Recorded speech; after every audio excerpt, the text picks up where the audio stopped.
Let's see if this works. Are you seeing the slides and me in front of them? Yeah. This is this beta thing that Zoom is trying out. So it's kind of fun. I am joining you actually from Southern Alberta, from Lethbridge, Alberta, which is the land of my birth and of many of my ancestors. It's also the land of the Siksika-Sitabe people, which is the Blackfoot Confederacy, which consists of the Siksika, the Kainai, and the Piikani peoples.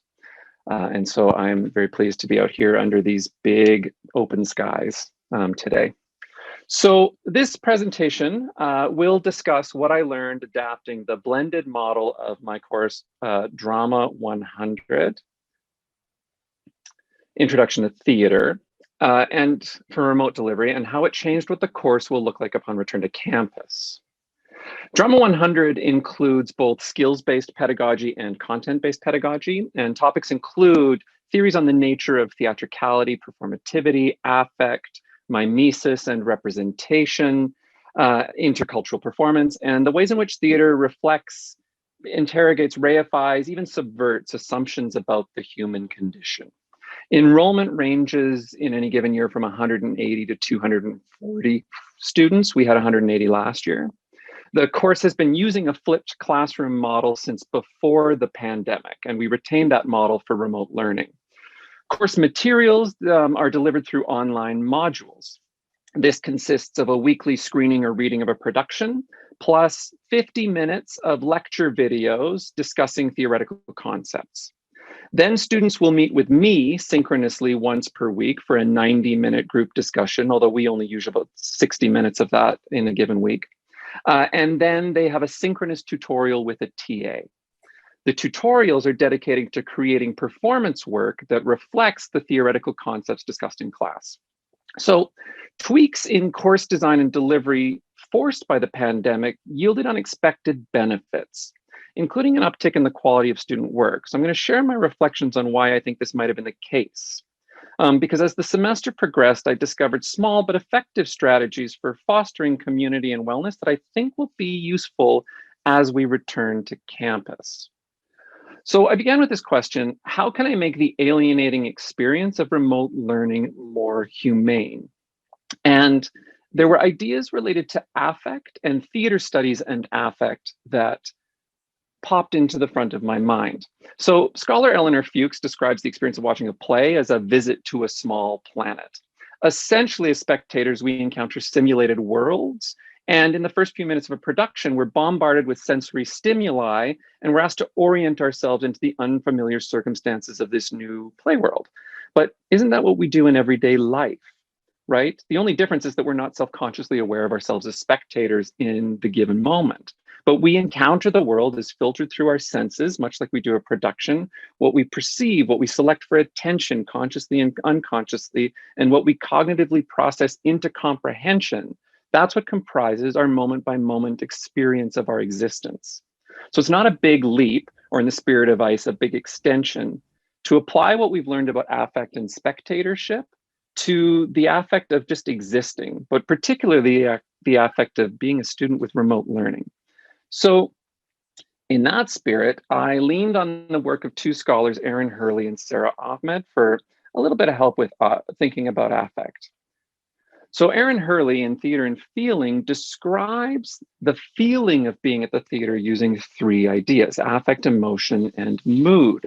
So affect's a blanket term for the physiological responses we have to sensory stimuli, right? It's how our body responds. Are we thrilled by the trapeze artist? Are we disoriented or nauseated by frightening images? Does the hair stand on end on the backs of our necks? These are affective responses. Emotion, as defined by Hurley, is kind of building on William James's ideas with some modifications, and it's how the mind contextualizes and conceptualizes those affective physiological responses into what it calls an emotion. I see a bear in the woods, my heart rate increases, my adrenaline starts coursing, my muscles tense. The mind interprets those as the emotion of fear. Those aren't what's so important, though. The third one is what's really relevant, because it's what Hurley describes as mood. And this is not as concrete as an emotion, it's more diffuse. It's almost like an atmosphere. or a general feeling, right? The atmosphere of a room, or I can be in a melancholic mood or a generally happy mood. The importance about mood is that it greatly influences how the mind interprets physiological responses into particular emotions. It can even prime how the body might affectively react to sensory stimuli. Whether you begin in a melancholy mood or a happy mood is going to shape how you affectively and emotionally respond. So that's part one of the pieces of the puzzle. Part two is Sarah Ahmed's work on happy objects. And Ahmed describes a happy object as either an actual object, like a teddy bear, or a conceptual object, an idea, a theory, the thought of attending a particular course. Drama 100 can be a conceptual object. Grahame Renyk, the instructor, can be a conceptual object. These objects can have affective values of either a positive or a negative valence. They can be happy or potentially unhappy objects. And Ahmed's theory is, or metaphor in a lot of ways, is that affect can circulate, and in particular happiness, can circulate through a community through the circulation of these happy objects. So puppies, for instance, are a notoriously happy object. Look at what this image just did to all of you. I can see it, and it was instantaneous. But you can also have deeply unhappy objects, like remote learning. And so the thing about these objects is their affect can rub off on the affect of other objects. So Grahame Renyk, the instructor, if first encountered amidst a room full of puppies, can himself become a happy object. But if first encountered in the context of remote learning, can become an unhappy object before he even opens his mouth. So inspired by this research, I tried being more mindful of the students' affective experiences at Drama 100 this year, acknowledging that remote learning, OnCue, and Zoom are all potentially unhappy objects I had to contend with. So how could I deal with these, and how could I change the students' affective and emotional experiences of this nightmare? To me, the intervention point is through mood. Mood is something I can manipulate, right? And it kind of worked. Indeed, there was a snowball effect as the year progressed. I tried some tiny interventions related to shaping the mood and the atmosphere of the learning experience in an effort to create Drama 100 as a happy object by the time we got to the end of the year. So the students who attended the Synchronous sessions with me regularly started reporting that it was something they looked forward to in the week as a chance to be together. I had a loyal following of about 110 students who attended regularly. The other thing I noticed was that of the 175 students who finished the course, 155 submitted all of their work by the end of the course, which isn't that much different than it's a first-year course, what we sometimes experience by the end of the year. And this included 3 200-word written responses per week. But what we noticed this year was students were often writing 300, 400, 500 words for those responses in response to the content. And they are given completion points. So it's not a complete cascading and nightmare to grade. But I do read the majority of those responses. And I also noticed that their engagement with course materials was also increased. And their enthusiasm for engagement with course materials was increased. This could have just been because everyone was trapped at home. But I do think it may have something to do with the way in which I tried to intervene in the mood of the course. We're all trapped in these same damn boxes this year, all of us. And this had a really interesting equalizing effect, I think, on me as an instructor, and forced me to return to empathizing with the student experience of the learning engagement. And this is one of the things that I'm going to bring back into the classroom, whatever that looks like, is remembering what is the relationship with the students to the learning. Dan Benna mentioned earlier the idea of teaching is relational. And I think I had forgotten the other side of the relationship sometimes. And being in a Zoom box with everybody else kind of helped remind me. So what were some of the strategies? And this I'll just close out with in the last couple of minutes here. So it was a flipped classroom to begin with, and it continued to be a flipped classroom. All material that I used to deliver in a one-way communication through lecture has been reconfigured into a collection of 6 to 10-minute videos. Each video focused on a particular concept. And this is key because then I can move the videos around and reuse them.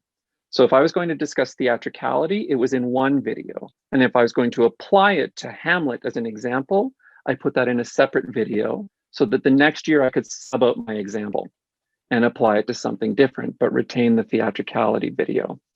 I also made sure that videos were brightly lit, fully scripted, on lovely backgrounds like this, if at all possible, and including as much as possible my face in front of the images. And I used a 2-layer green screen process that was less complicated than it would seem once I learned how to use it. The value of true synchronicity, of being together, this is the thing that the pandemic revealed to me the most. The synchronous session was invaluable. And what I mean by this is the importance of carving out time just to be together in a meaningful way. Being together becoming a priority, even over sort of delivering content, meeting learning outcomes. And we did this both through the synchronous session with me and through the tutorials. And some of our interventions to make that happen was in carving out time for wellness. So we had what we called these wellness micro interventions. And here are my micro interventions. Playing fun, upbeat music as people entered the call. Share or the Mamma Mia soundtrack were particularly useful. So they arrive, and I'm sharing my computer sound, they arrive to music. And they really treasured this. The costume or special object game, which was simply turn off your cameras. You have 3 minutes or the length of one share song to put on a silly costume from whatever is nearby you. But importantly, we framed this as a gift for everyone else on the call to cheer them up. So that seemed to somehow make it no longer a lame exercise, but a gift for wellness that they could also offer to each other. And then we had a different kind of check-in. The course I discovered was too big to do the recommended check-in of taking the temperature of how they're feeling because of how it shaped the atmosphere of the course. If all of a sudden in the chat, I had a bunch of people saying, I feel terrible today, it brought the whole atmosphere down. So instead, we tried a few questions like this as people were arriving in the call. What tiny thing has given you joy this past week? Like a really tasty apple can do it. What is your favorite dessert? What is the happiest song you can think of? The first one that comes to mind, and just list them in the chat. And these proved to launch conversation in the chat amongst the students, which was incredibly valuable. And then the other thing we did in carving out time for wellness was just discussing it explicitly, I think, which was important. In week 9, we just said, hey, if you made it onto this call, pat yourself on the back, even if you haven't handed anything in, because you got this far in adverse circumstances. And that seemed to matter. So ultimately, I think these are the takeaways from these tiny interventions, because they really did change the quality of the work in the course, not just the quality of student engagement. And they were ultimately really easy to execute and are easily transferable into the classroom. I realized that it is possible to create a sense of presence online. This is what we work in theater, is presence. But I also realized that a sense of being present together does not occur by default just because we're in a real life classroom. My synchronous sessions online, this is a deeply shameful thing to admit, my synchronous sessions online were better than my synchronous sessions on campus.